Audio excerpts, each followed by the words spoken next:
suspected Highland Park mass shooter has rejected a plea deal, ending the case to trial.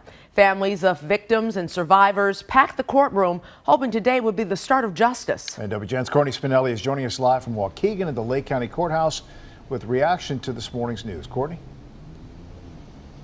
Yeah, good afternoon. Loved ones of victims and survivors say this morning was a re-victimization for everyone who has been living this nightmare since July 4th, 2022. The state and defense believed they reached an agreement, but when the judge asked Robert Crimo III whether he was ready to move forward, he simply said no.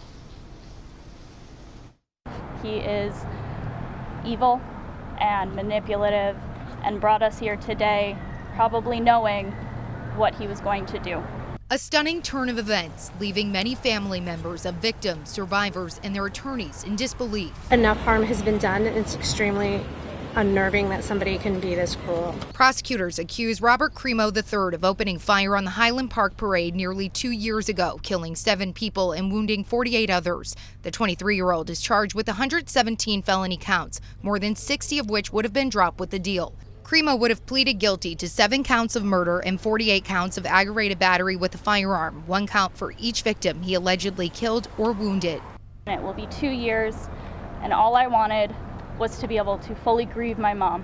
If the plea deal was accepted, Crimo would have been locked up for life with no possibility of parole. We've seen him do these things before, whether he fires his lawyers, he's buying more time.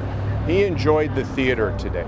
When asked if the deal was what he discussed with his attorneys, Crimo briefly glancing back at the gallery where his family was also seated. His father, Robert Crimo Jr., pleaded guilty months ago to misdemeanor reckless conduct for helping his son buy a gun despite red flags. Any message for the victims' families that were in the courtroom today?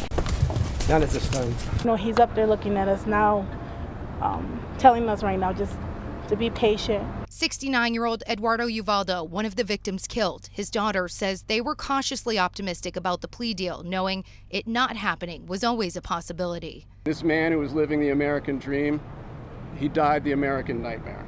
Aidan McCarthy lost both of his parents in the shooting. The boy was found under his father's body, his final act of heroism, saving his toddler's life. Part of the process that this family, what's left of it, had left was healing that was supposed to take place in that courtroom today. Prosecutors and victim support staff meeting with families after court, preparing for what comes next.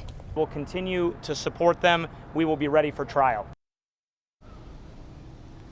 Now, Crimo was wheeled into the courtroom today for the first time, and that's because the Lake County Sheriff's Office says he told correctional staff he wasn't sure if he could walk in and out of the courtroom during that hearing today. Now, his trial is set for next February. In the meantime, attorneys say it's important to keep the victims and survivors in everyone's thoughts as they continue to look for healing in their pursuit for justice. For now, reporting live in Waukegan, Courtney Spinelli, WGN News.